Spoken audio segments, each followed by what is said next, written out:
Hey everybody, Brad with Full Spectrum Survival. Our community is full of great examples on how to survive a disaster. We know how to make a wetwood fire, what to do in the event of a declaration of martial law, how to purify water, catch our own food, take care of animals. But do we know how our enemy will cut away at our defenses? Do we know how the predators of the world will look to take away what we think are our strong points and turn them into our weaknesses? Today, I'm going to start a new series just on that. I've been in the survival and preparedness genre for more than a decade, taught alongside great instructors, ran security, and operated in a peaceful civilian militia. I've worked this long to help people learn what to do in the event of a crisis. But starting today, I'm going to become your worst enemy. I'm going to take a look at the things that you think are your strong points and tell you exactly what I would do to tear them away, to tell you how I would make you take unnecessary steps that you think at the time are good and pertinent to your survival and the protection and safety of your family and your group, and how I would then turn those unnecessary steps into weaknesses. Starting today, I'm going to become your worst enemy. I'm going to tell you how I'm going to cut down your defenses, how I'm going to turn what you think are your strengths into your weaknesses that I can then manipulate. I'm going to tell you how I would use psychological warfare against you, and how I'll make you take the unnecessary steps that will ultimately lead to your demise. Do you think that you're safe with solar and a small herd of animals? Maybe an off-grid well and some food stores. A rifle and a reloader? You might have enough ammunition to last you the next 10 years and 3 apocalypses. But I'm going to tell you what I would do to take all of those things from you. Now, I'm running this thought exercise because I think that I'm in a good and advantageous position to look at things from the opposite side. I have seen, I have witnessed, I have recorded and journaled from around the world how the predators in every single crisis event rise to the top. How the people that were once your neighbor take what they want from you and your family. We're talking the worst of the worst, the scum of the earth. But the difference between a predator and a survivalist is only a mindset. It's only that person's willpower and the goodness of that person's heart. Because at the end of the day, as a survivalist, I am a predator. But I choose to use that to protect my family. I choose to use that to help others. But with this thought experiment, I want to sort of take a look at that other side and talk about individual aspects of survival and preparedness and how I would use those as your enemy, as your worst nightmare, to my advantage and to the detriment of you and yours. Before we get into today's thought experiment, I want to invite you to join us on Patreon. Every weekday we publish the News in 2 Minutes, where we spend over 4 hours per day scouring the world for crisis events that matter to the survival and preparedness communities. We condense that information into a timely format that we publish here on YouTube. YouTube, Google, Western media, maybe even the governments of the world hate this. They hate that we don't do this based upon fear, hyperbole. We don't add in the crisis events of our world with a little flavor of, charity events and things that make you feel good at the end of the day. We just show the raw information, the information that we need to know in our communities. Right now, we're under our threshold to keep the News in 2 Minutes going at a normal, consistent schedule, but we're only 5 people under. So if you'd like to support our work at Full Spectrum Survival, please consider joining us as a $10 member on Patreon. But what will you get for your support? Every month, Kelly and I, along with our 2 children, we go out and take professional level, high resolution images in the survival and preparedness genre. We correlate these images to life-saving survival information that we include on the back of the image. We weatherproof these to make them waterproof, make them more durable, and we send these out to you in the mail each and every month, along with a newsletter that we create. We want to give that back because you guys are the ones who are supporting us. A lot of people out there just want the support, which is great, but I don't think that's enough. I want to give you something back to make full spectrum possible. And that's what you guys do. We've had great success with the survival cards, an overwhelming response, and the amount of people that stay on for more than 6 months is huge. We're rolling out, starting in the next couple of weeks, we're devising levels. So if you've been with us for 3 months, I think we're gonna do a full spectrum or a unique coffee mug. If you've been with us 6 months, we're gonna do another level. 9 months, 12 months, just as a special thank you and above and beyond thank you for what you do to support our family. So if you guys like what we do, please consider supporting us on Patreon. Go to patreon.com/full spectrum survival or follow the link in the description box below. I guarantee you will be happy with the survival cards that you get in the mail. They're a perfect fit for your bug out bag and allow you to share them with friends and family to slowly get them into thinking of the crisis events of our worlds tomorrow. Okay, so let's talk about solar power. Solar power is huge. It's our ability as human beings to invest in something that we no longer have to pay or can take a break from paying the multinational, sometimes global corporations that run the world on power. It is without a doubt a cause and effect that if you introduce electricity to a group, that group will then thrive in so many ways that they couldn't without electricity. It's a boon for humanity. It really is what advanced us into the technological age of where we are today. With that being said, it's also become a dependency that we're used to for so many things. It is the number one thing. That addiction to electricity has caused society to forget how to live. But in our community, in survival and preparedness, we aim to bridge that gap from when the lights shut off from the nuclear or the coal-powered plants, sometimes the water-powered plants, our lights stay on. Having the ability to flip that switch and turn on the light is such an important step for people who might be concerned or might be afraid during a disaster. The ability to charge your communications, charge your flashlight, your night vision goggle batteries, all of these things are huge to keep life as normal as possible once the grid goes down or once we experience a disaster. It's a promise of sanity, promise of peace, and it's also one of the largest targets that you can put on your back. Solar power is not small. There's great small units. We've reviewed some great small units like that from Power Film. Canadian Prepper has done some great reviews on small portable units, but those are limited. I'm talking solar panels. 4 foot tall, huge multi-panel arrays. That's what's going to keep you and your family normal during a crisis. And that's my target. Now, as a predator, as your enemy, I have 2 ways to look at solar.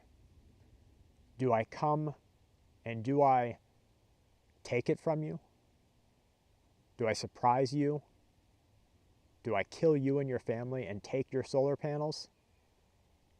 Or do I disrupt your ability to get power? That will depend a lot on the circumstance. Your enemy is going to look at your solar and see it as treasure. They're going to see it as gold because that will give them power. So they're going to look at your solar and they're going to say, I can either throw rocks, use a slingshot, cinder blocks, long-range rifle. I can use anything, and I can destroy your ability to get power. It is so easy. You have spent thousands of dollars, hundreds of man hours to set up your solar panels, and I can take them down literally in seconds. And where will you be then? When you can't turn on the lights and what you have hoped to keep you normal and keep your family normal during a disaster is gone in seconds at my hands, where will you be? Well, for starters, the things that you powered, now you're going to have to find alternatives to. You might have used it to keep the lights on. So your candle stores and your firewood was not in as much surplus as it should have been. So now you've got to go outside to get that. What about running your well pump? How are you going to pull up that water? Now you've got to go out and find water. At a base minimum, now you've got to go outside to switch to an ulterior power source like a generator. Now that generator is a calling card for me and other predators like me who are going to hear that and know that you have something worth powering. You have something that I want to come get, because that will give me not just electrical power, but real power. So my choices are, I can either destroy your solar panels, which wouldn't help me. If you had something else that I wanted, that would help me, because I would be able to target you. But I could destroy your solar panels and make you take unnecessary steps. Or I could sneak up very closely in the dead of night and sabotage your unit. I could come with other people like me, and we could hold you at gunpoint, surprise you, and take your unit by force. You would have nothing that you could do about it, because our overwhelming force, our quickness to action, would take you by surprise, and you would look at the sheer number of people that I have with me, the sheer amount of firepower and the quickness at which we come to your door, and you would have no choice but to give it up. That, of course, would be if I was feeling particularly sentimental that day. Because at the end of the day, this is survival. This is you versus me. If you're not with me, you are against me. If for no other reason than because you have resources that would keep me alive. Now remember, this is our first thought experiment. This is not me talking. This is not what I, Brad Harris, would do. This is what I, as a predator, would do. This is what I know other people I have watched and journaled and seen people do in crisis events, in disasters. What I have seen them do, what I have watched video of them, heard personal accounts of them doing, the atrocious, the horrible acts that cause not just immediate pain, but prolonged, lifelong, generational problems. So on a sentimental day, I would just come and take it by force. But that causes me a problem, because then you know who I am, or at least you know that there's a predator nearby, and you might seek vengeance. So why wouldn't I just deal with that problem today? Now, another alternative is that I could just run you out and then have your structure and your solar unit. If I had enough manpower, if I had enough people with me, that would be a viable option, because what are you going to do? We're always setting watch. You know we have the manpower. Alternatively, you could go and find a righteous group of well-powered, well-armed people, good thinkers, and you could tell them where we are. So that doesn't seem like a very good idea. Probably the best idea that I have is to take your units, sabotage your units, or make sure that you and your group are no longer a threat. So think about that for a moment. Think about your solar situation. Every target that we look at in this thought experiment, as I come to you as your enemy, every target at its root in some way or another is going to be based upon your adherence to a location. Let's face it. We are who we are, not because we're nomads anymore, not because we are hunter and gatherers. We are who we are as humans, as intelligent as we are, as strong and have the lifespan that we do, because of our ability to hunker down in one place, create shelter, buffer ourselves from the elements, and live. So every target that I will come after as your enemy in this series will be in some way based upon your inability to remain mobile. It'll have something to do with you needing to stay in that location. Solar was the first one. I've taken your solar, I've sabotaged your solar, what you spent thousands of dollars on and hundreds of human hours working towards, and now I've left you in the dark. Think about what else I'll do. Guys, I hope you enjoyed this first thought experiment as we look at things from the other side, from the predator. Like I said, and take this to heart, we in our community are not necessarily, at least the great majority of us, we are not the bad, evil-hearted, bad-willed people. But we have the same brains that they do. We have the same thought process, the same ability to look at a situation and know who's weak, who's strong, who's the predator, who's the prey, what their weak points are, what their strong points are. It's the difference between a police officer and a criminal. They're both predators. A man in the military and a militant. They are both predators. One may be doing the righteous thing and trying to stop people from harming, from raping and murdering people. The other one will be doing the opposite. But they both have the same ability inside of them.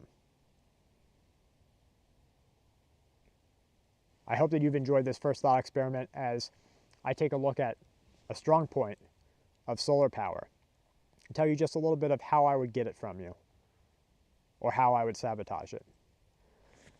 Look forward to the next ones. I know that I do, because this gives me an ability to look things a little bit differently. Sometimes in our community, you look at survival and preparedness, and as a lot of my videos are made on passion. So if I have a passion at that moment, I discuss it. But there's this wealth of information, like making wetwood fires, making charcoal, all of those things that you look and you say, okay, there's a great video on that. But this gives me an outlet, another way to look at these things and take things from a different perspective.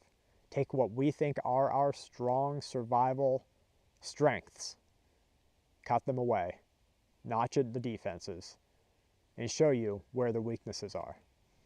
Please leave a comment if you like this series, if you like the idea of it. I'm going to put a voting panel up on Patreon to vote for the next, what the next enemy strong point is. Maybe water purification, maybe firearms, could be setting a watch. All of these things are potential weak points to the predator. Please, guys, if you like what we do and if you want to support us, go to patreon.com/full-spectrum-survival and sign up at the $10 level to receive our monthly survival cards. They really are worth it. You will have something physical delivered to you at the door, at the mailbox, each and every month that you will be able to put in your survival packs, put in your bug out bags, share with friends and family. At the same time, you're supporting what we do here at Full Spectrum, keeping the news in 2 minutes on, and helping the entire community grow. From Kelly and I to you and yours, as always, stay safe and keep watch.